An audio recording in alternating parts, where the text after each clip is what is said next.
Hello and welcome to another Raggy's Beer review over in the Raggy's Tap Room, as always. This is from MBBC, don't know what that is, Anniversary Breakfast Porter. It's Mikkeller and Beer Here. So there you go, that's the artwork I've just found on the internet. So it doesn't really say anything about it. Here we go. Oh.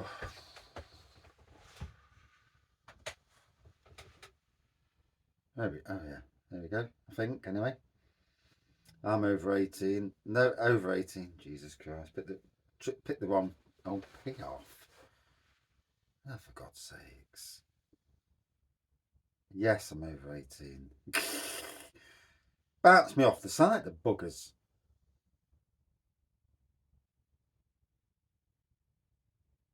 Fuck off then. Oh, it won't let me go on. Oh, you miserable bastards. So that's the bit. I can't show you the site because the miserable bleeders have bounced me off. Not from the UK. Okay. You're from the UK. Not allowed here. Yeah.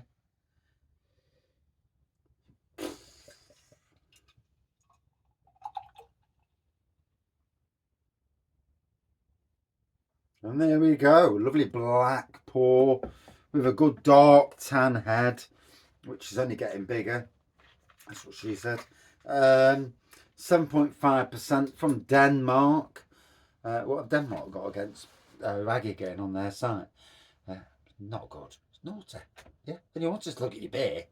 But anyway, there we go. It's a breakfast porter. And not that I drink beers at breakfast, you know, there's limit. I mean, even I've got a limit. Oh, Jesus, that's got some aroma. That's got like a barley wine aroma. That is absolutely potent. 7.5%. Jesus. On the aroma. That's got the biggest boozy aroma. Oh, fucking hell. That smells absolutely divine. That has got an aroma that, like, wow, get me in. Yeah, I'm going in.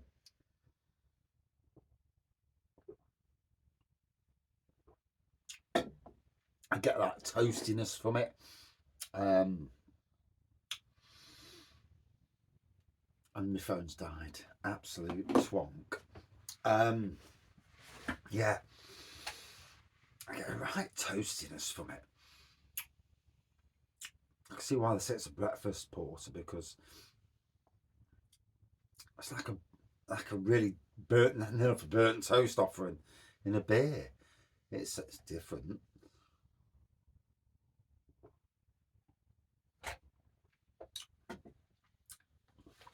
Wow. Yeah.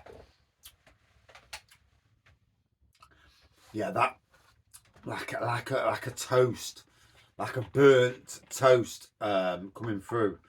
I don't know another name for it. Let's pour the rest of the bottle in because yeah, no sneaky beers tonight. Yeah, I've already had the warning, you know, as you do. Yeah. That's what I get for leaving beers up the house where people can see. It's never a good idea. Even if you want a sneaky beer, you can't. I've just put the beer on the decking instead. As you do. As you not do. But anyway, yeah, Mikkeller. Obviously, Mikkeller had a bit of a thing the other year. Do you know, in the grand scheme of things, it's not for me to get involved in politics and all that. You know, there's a lot of stuff that goes off in the world that we are fed information. That information is for us to turn on people, rightly or wrongly. I have no idea, obviously. And then you find out that you were fed information because they wanted to be that. You only have to look back at Tony Blair, George Bush, weapons of mass destruction rather, in Iraq. And what happened? We went into Iraq. Yes, Saddam Hussein was an idiot, but he kept the Iranians at bay. And the Americans fell out of him because over oil. And there's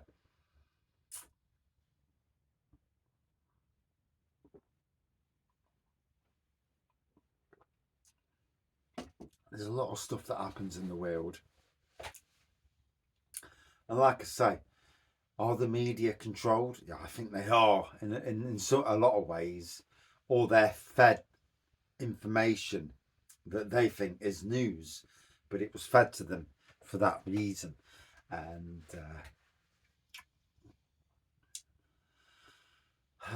it's like, you know, the conspiracy theorist, you know, it's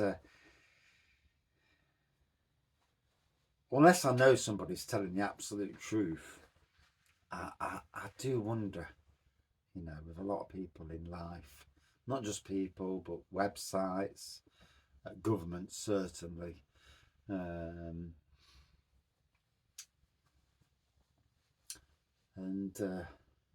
You know, when you look at X-Files, the show, X-Files was way beyond its time. For a 90s, is it 90s show?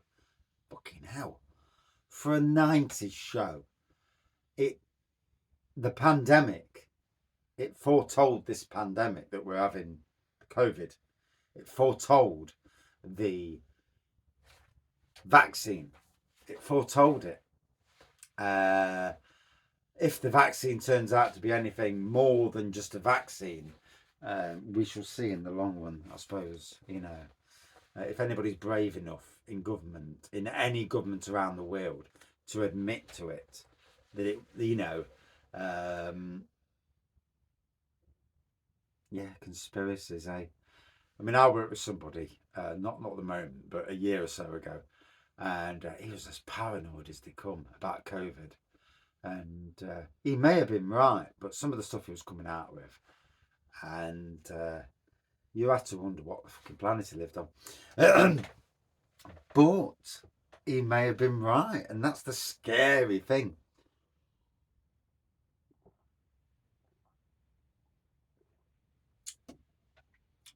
Ooh. So here's a beer that could be an acquired taste. I got it from LowCostbeer. Did I already say? Don't know if I did. On their draft keg beers. So basically, beers coming. You can buy them 330, 500 and 1 litre. And their range of beers is stunning. Ciders, even wines. And I think even spirits, although in much smaller quantities, obviously. And I'm going down there in about 4 weeks, about 5 weeks now actually, over to St. Neots. Hopefully it's bloody open. If I go on the day it's closed for any reason, I'll be absolutely gutted.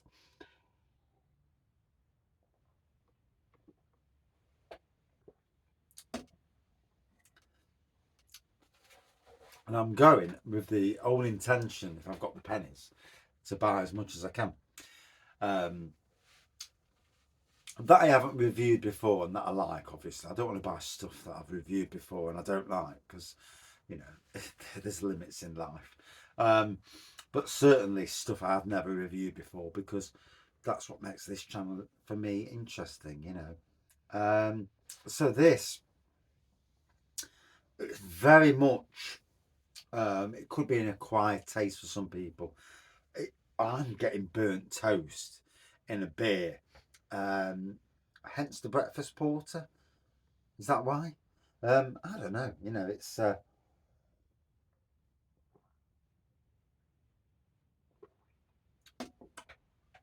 but I'm definitely getting that burnt toast thing. I mean, I like burnt toast, to be fair.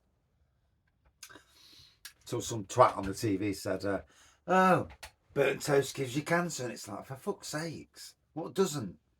Can't have a sausage, can't have bacon. Jesus Christ.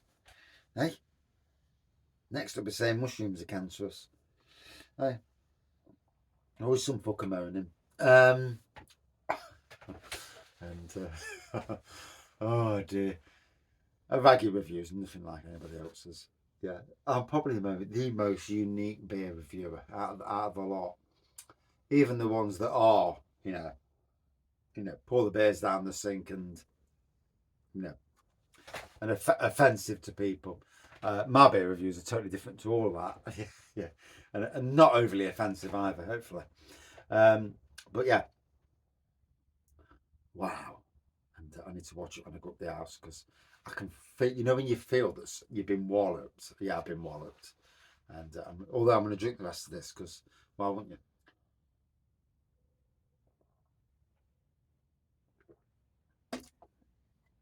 Wow. I'm definitely feeling that burnt toast on this. So, ABV 7.5. Yeah, it's definitely got the ABV. I'm definitely getting a burnt toast. That's predominantly the main thing. There are chocolate and coffee notes in the background, but certainly, if I'm right, I'm getting burnt toast. Whatever it's supposed to be, that's what I'm getting. Yeah, so that's this review. For me, again, it's one of those where you'll like it or you won't like it because of that predominant flavour and aroma. For me, a 4.1 out of 5. I like it, but also, it's strong. Wow.